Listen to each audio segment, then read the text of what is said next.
guys, welcome back to Dimitra's Dishes. So today I'm going to teach you how to make fasolada, also known as a white bean soup. It is one of the most well-known dishes in Greece. Everybody has had this. If you even have a Greek neighbor, a Greek friend, or you grew up in a Greek household, you know what I'm talking about. It's delicious, it's hearty, it's very nutritious. It's gluten-free too, so all you gluten-free friends out there, it's even vegan because there's no cheese in it. It's also very inexpensive to make, and I'm going to take you over the ingredients and then we're going to get started. So we need cannellini beans for this. Sometimes it's hard to find cannellini beans, so you can substitute like a white kidney bean or any white bean that you could find. I find that using raw uncooked beans works best, and I have some over here, and you need to soak them overnight in some cold water and then they're good to go. Then you also need lots of vegetables. I have one onion that I've finely cut, and I'm sauteing until it's really nice and soft in this pot in some olive oil. We need some garlic, 5 to 6, but 6 is what I'm using. I love garlic, so use as much as you like. We need some chopped up celery, some chopped up carrot, some crushed red pepper flakes, fresh parsley, salt, pepper, dried oregano, and some canned crushed tomatoes. Now, really easy. So the onions, once they're really nice and soft, it takes about 10 minutes. You want to add all the rest of the vegetables to this. And this makes a really flavorful soup. You don't need any chicken stock or vegetable broth, just all these flavors together. And once they simmer for about an hour and 45 minutes, which is how long it takes, it'll be so rich and flavorful that you won't miss any stock or anything like that in here. So I'm going to cook these for about 5 minutes, just until they get just slightly soft, not too much. And then we'll add the rest of the ingredients. And in the meantime, I'll also strain my beans. Okay, so once the vegetables have had a chance to release their flavor a little bit, we're going to add all the rest of the ingredients. And you don't want to overcook them because they're going to cook with the beans for about almost 2 hours, and you don't want them to be mushy. You want them to hold their texture. So now I'm going to put a big can of crushed tomatoes, my beans that have soaked overnight. This makes a really big batch. One thing that you should know about it is that it freezes beautifully, so do make a big batch. And then if you're not going to have the whole thing at once, if you're not serving it all, just put it in freezer-safe containers and then take it out whenever you don't have time to cook, and you have a beautiful meal ready to go. Some crushed red pepper flakes because I like it nice and hot. A little bit of oregano. And some water. We're just going to cover the whole, all the beans and everything in as much water as the pot can hold. And I like to rinse out my tomato containers because I don't like to waste anything.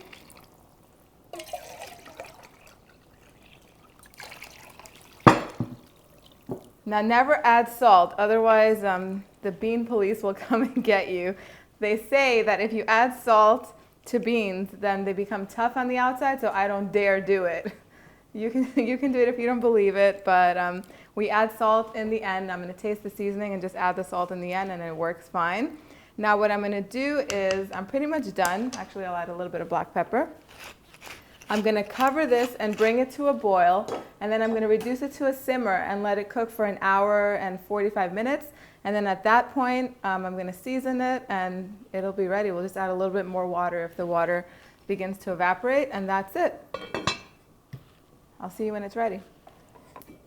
Okay, so the soup is ready. It's been cooking for an hour and 45 minutes. Sometimes it can take up to 2 hours depending on the beans. And now we're going to season them with salt. Let's start with a little bit at a time and taste as we go.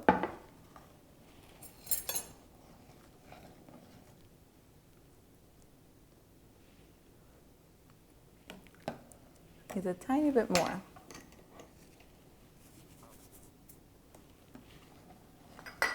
And I'm put a little more spice in mine because I like it. You can leave it out if you don't like it spicy, or if you're feeding it to children, that's fine. Now I'm just going to cover this, and I'm just going to chop up my parsley, and then this soup is completely ready.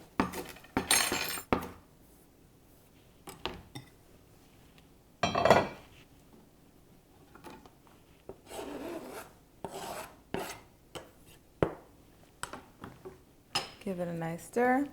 Now, what goes best with this, if you want to keep it vegan, leave out the cheese, but if you sprinkle some feta cheese on top of it, it is to die for, really good. And then make sure you have some nice, crusty, warm bread to serve with this. I'm going to cut a few slices.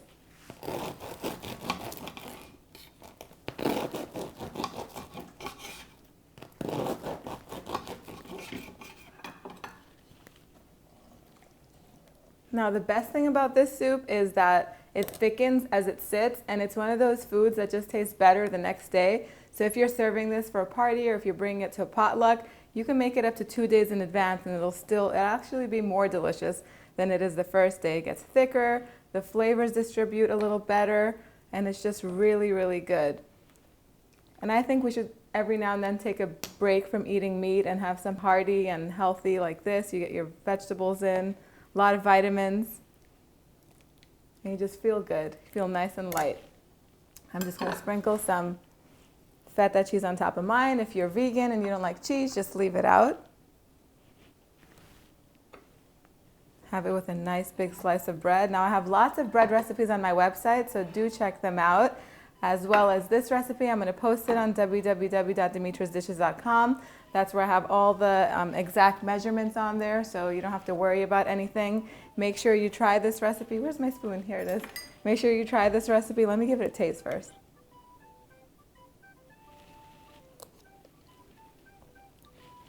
So good, so flavorful, so hearty. Perfect for the fall and the cool weather that's coming. Give it a try and let me know what you think down below. Thumbs up this video. Share pictures of your recreations of these recipes on my social media. And I will see you guys next time. Bye, everyone.